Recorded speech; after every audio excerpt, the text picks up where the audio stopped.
Bonjour Malika. Bonjour. Merci beaucoup de nous accueillir à l'atelier couture aujourd'hui. Je crois que c'est la première fois qu'on se voit. C'est possible, je crois. Enchantée. Est-ce que tu peux un peu m'expliquer ce que tu fais ici à Disneyland Paris? Quel est ton rôle Alors, je suis costume designer. Avant, j'étais habilleuse. J'ai commencé par de l'habillage et puis au fur et à mesure, donc j'ai changé au fur et à mesure de poste et j'ai toujours voulu être costume designer.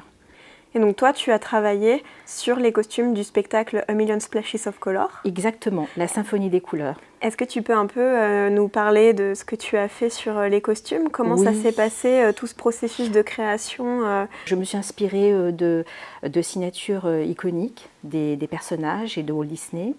Donc, ce que vous voyez donc, sur les costumes, c'est un début de page blanche avec des tracés noirs et ensuite il y a la couleur qui arrive. L'idée, c'était vraiment de mettre en avant la créativité de Walt Disney par ces tracés noirs et qui, pour moi, représentent en fait le commencement. Et ensuite, les couleurs, pour moi, ça définit les couleurs des feux d'artifice. Ça représente pour moi le renouveau et le futur et l'avenir. Est-ce que ces costumes, ils sont adaptés selon la saison? Parce que ce spectacle, il va être joué à partir de février jusqu'au mois de septembre. Tout à fait. Comment on adapte des costumes à la fois pour l'hiver, le printemps, mais aussi l'été? On a fait donc des bodys très colorés et donc en fait tout se joue avec la matière première.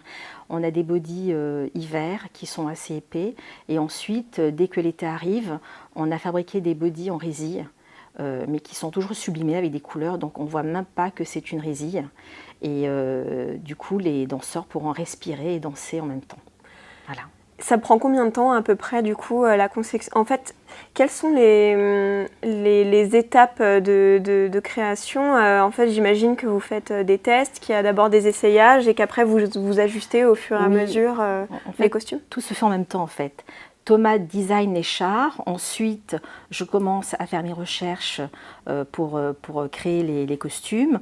En même temps, on fait les tests de tissus, les recherches de matière, puisqu'au départ, ce qu'on voulait, c'était vraiment un costume qui personnifie une page blanche.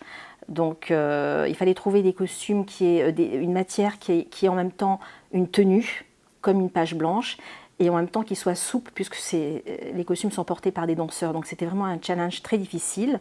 Je pense qu'on a pu se sortir de cet exercice assez difficile.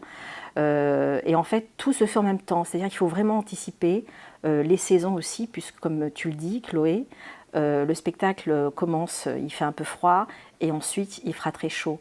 Donc il faut penser à toutes ces choses en même temps, au moment où on commence à créer le costume. Est-ce que vous avez eu des challenges particuliers sur la création de ces costumes? Il y a toujours des challenges.